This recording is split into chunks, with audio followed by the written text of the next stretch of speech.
Okay, so quite a lot of people have been asking me how I do my covers for YouTube, so I thought I'd do a quick video to run through for you all.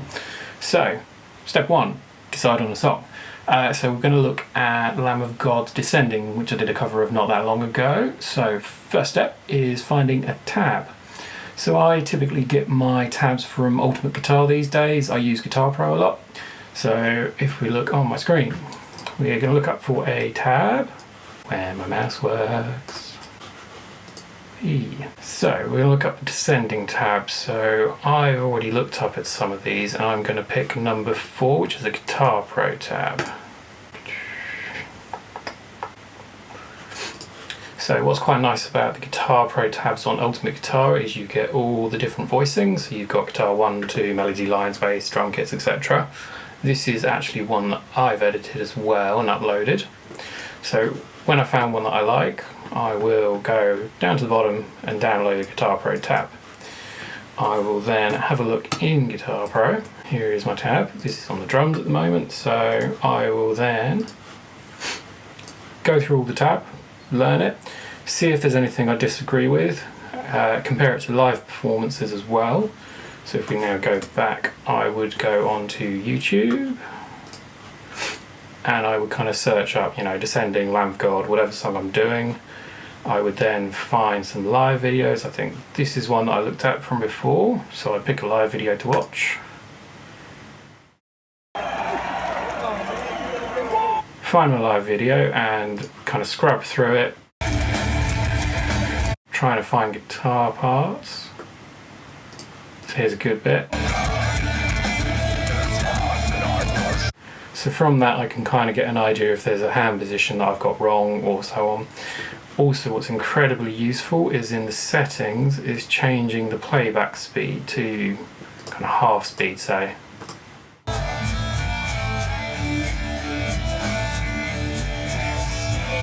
And having it at that kind of half speed, you can really pick out the notes a lot better, see where the hands are doing if it's a quick run. So go through all of that, correct the tab up, go back to the tab and correct it.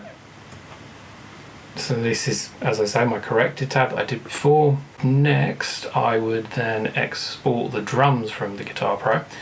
So if you solo the drums, you just got drums. You solo the drums, you can then go File, Export MIDI, and that will export just the drums. Next up, I go into Logic. You can import your MIDI files by dropping and dragging in. I already have a template set up, so in my template I have typically a drum bus set up. For my drums I use Stephen Slate drums. It's based on one of the deluxe metal kits, I can't remember because I've tweaked it. So I've got my drum bus set up, I then have a bass bus set up. Typically with my tracking ones I'll have a tracking channel and then the 2 channels or 4 channels that I'm going to move things onto. For my bass, I've got a clean and a dirty channel. The clean channel is kind of just a clean setting from bias, and then the dirty channel I'm using for this particular one, the Electo. For my guitar, similar kind of thing. I have left and right channels and one for tracking. I then track and move it on to my other channels. And then sometimes if there's leads, I've got again a tracking channel and other channels to move on to. So now that we've put the drum kits in, we have our drum sound. And next up I will normally record my bass, so I just do a single clean DI in, and then I copy it for the 2 channels for the dirty and the clean, and then my bass comes in.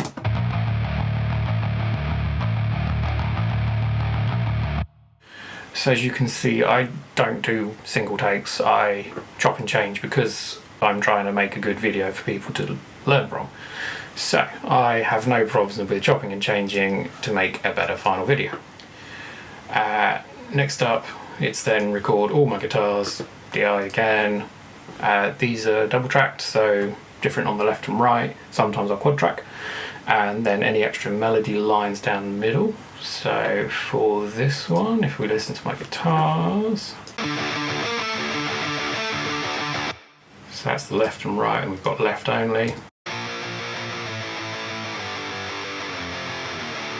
right only. Both together. And then we've got the extra melody lines in this song.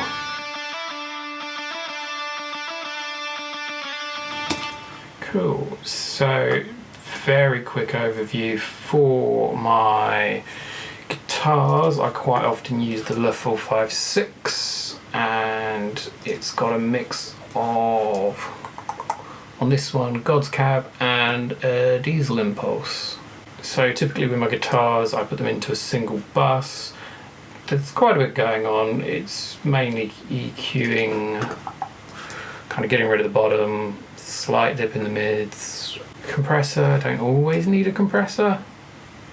For some reason I have it on this one, but it's barely touching it. What else we got? This is more just picking odd bits out of it. And again, there's some problem areas that I picked out. If I take the 5K one and boost it, you'll hear it's pretty nasty.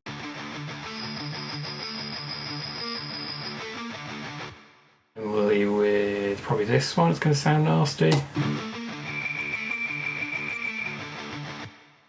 So that's just kind of removing bits. Got an SSL channel strip. This is mainly just a nice bit of air in the middle, so if I go through with and without it.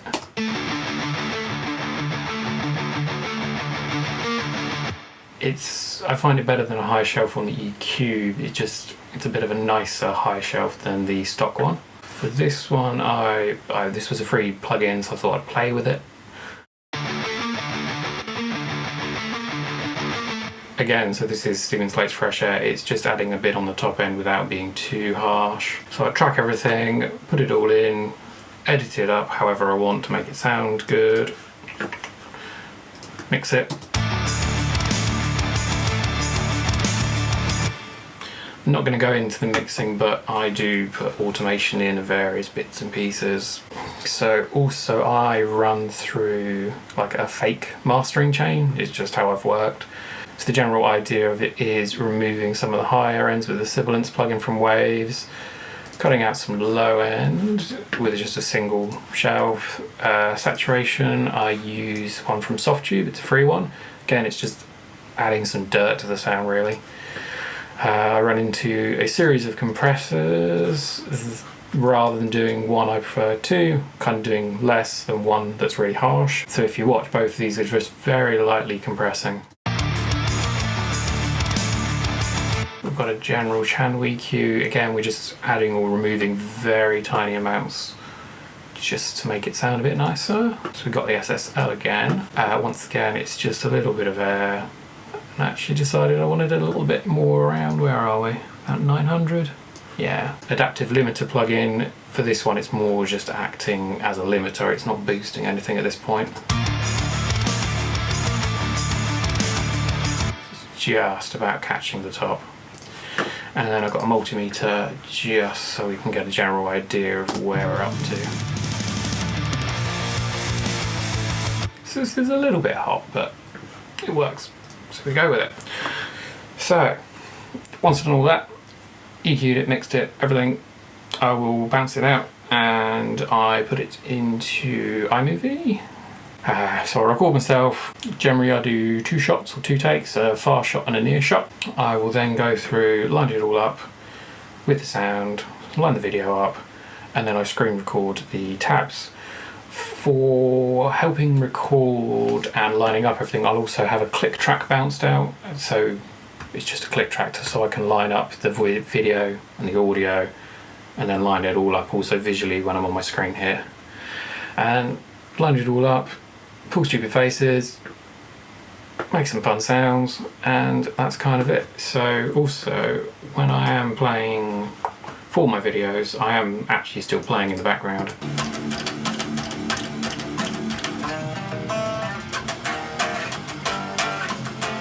Main reason for doing sound and video separate, as I mentioned before, it just ends up in a nicer video at the end, and I'm not trying to kind of be the best player in the world. I'm trying to make a useful video that's helpful.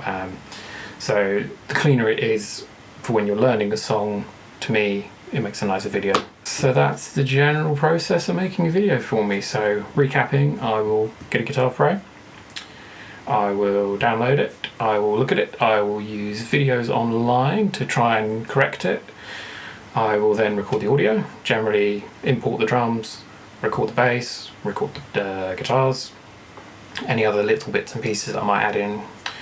I then bounce out the audio, import it into iMovie, I then record my videos, I then put the videos together and splice them together, line up the sound, screen record my tabs and put them on, and make a thumbnail, and then we're done. Typically, time-wise, it probably takes between 6 and 12 hours depending on the song. If it's a kind of more complex song, then it's going to be a lot more messing around with various takes and things to get it all together. But yeah, that's my process. So I hope you found that helpful. If you've got any questions, put it in the comments and I'll do my best to answer them. And thank you for watching. See you soon.